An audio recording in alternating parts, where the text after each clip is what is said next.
Hello friend, welcome back to my YouTube channel. তো অনেকদিন পরে তোমাদের সাথে এলাম। তো সকালটা শুরু করলাম, ওই দেখতে পাচ্ছ ওই চুরমুড়ে, ওইটা হচ্ছে সাতপুরি, ওটা আমি কৌটায় রেখে দিয়েছিলাম, রুমমেট নিয়েছিল, তারপরে আমাদের খাওয়া দিয়ে দিল। তো সবাই মিলে একসাথে খেতে বসে গেলাম।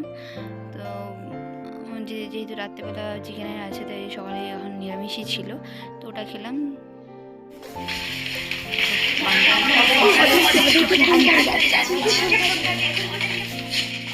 স্পেশাল দিন ছিল, তো তোমরা দেখতে থাকো, বুঝতে পারবে কী ছিল। তো আমরা এই রাত ওই 8:30 নাগাদ আমরা আমার বান্ধবীদের রুমে গেলাম। তো তারপরে দেখো, ও তো পড়তে বসছিল, বুঝতেই পারেনি ওর আজকে জন্মদিনটা আমরা ওইভাবে সেলিব্রেট করবো। ও ভেবেছিল করবোই না। তো তারপরে ওকে এইরকমভাবে নিয়ে এলাম। এইসব দিনগুলো না খুব আনন্দের, আর এগুলো আমরা যখন ওখান থেকে চলেও আসবো, মানে সারা জীবন মনে থাকবে, এতটাই আনন্দ ছিল। তো তোমরা দেখলেই বুঝতে পারবে। তো তারপরে ওকে আমরা নিয়ে এসেছি। নিয়ে আসার পরে কী হলো সেটা তোমরা দেখতে থাকো। আর খুব সুন্দর করে সাজানো হয়েছিল। ডেকোরেশনটা তুমি দেখো, যতটা পেরেছি আমরা ততটা সুন্দর করে সাজানোর চেষ্টা করেছি। তারপর ওকে নিয়ে আসার পরে মাদুরের মধ্যে শুয়ে দিয়েছিল। এটা আমার আরেকজন বান্ধবী, তো দেখতেই পাচ্ছ ও কী করছে। তারপরে ওকে ওখান থেকে ওঠানো হলো, উঠিয়ে তারপরে কেকের কাছে নিয়ে আসা হলো। ও তো দেখে হতভম্ব হয়ে গেছে যে কী করে করলি তোরা এইসব, এইভাবেই বলছিল। তারপরে ওর নামটা হচ্ছে সুস্মিতা। তো আমরা ওকে মানে ইয়ার্কি করে সবাই পাঁজা বলি, ওর সুস্মিতা পাঁজা। তো ওকে অনেকে সনাতনও বলে, এতটাই কৃষ্ণ ভক্ত যে ওকে সবাই ওই রকমই বলে। তো আমরা ওর জন্মদিন সময় ওর কেকের ওপর সনাতন লেখা ছিল। তো ও না এগুলো দেখে মানে ভাবছে যে তোরা কী করে এইরকম ব্যবস্থা করলে, কোনো বুঝতে পারছিল না। তারপরে এগুলো আমার আরও অন্যান্য বান্ধবীরা আর অনেকজন বোন টোনরাও ছিল, সবাই একসাথে। এটা আমার এক বান্ধবী, ওকে কেকটা খাইয়ে দিল। ও একের পর এক সবাইকে কেক খাওয়ালো, আমাকেও কেক খাইয়ে দিয়েছিল। তারপরে শুধু কেক কি খেলে হবে বলো, তোমরাও বলো, কেক কি শুধু খেলে হয়?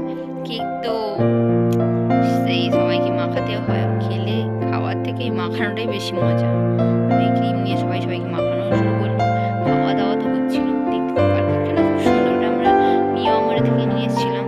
তো কেকটা ওই খুব সুন্দর, পেস্ট্রিটা। আর সবাই একটু ফটো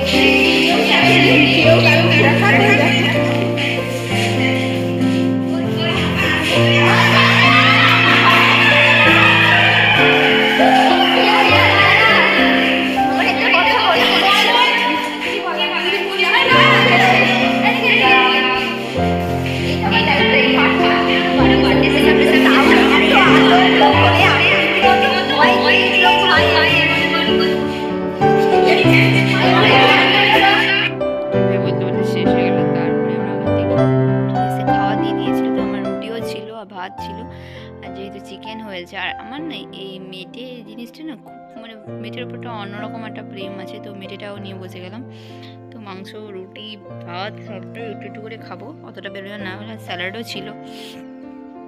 একটা জন্মদিন কেক টেক খেয়ে আসার পরে তারপরে ওই মাংস টাংস নিয়ে খেতে বসা হলো। তো আমি একাই বসছিলাম ওপরে। তারপরে সবাই সাথে গেলাম নিচে থালা বাসন ধুতে। আমার নিচে থালা বাসন ধোয়া হয়, তো নিচে ওখানে আমার বান্ধবীরাও খেলা হচ্ছিল। আওয়াজ করতে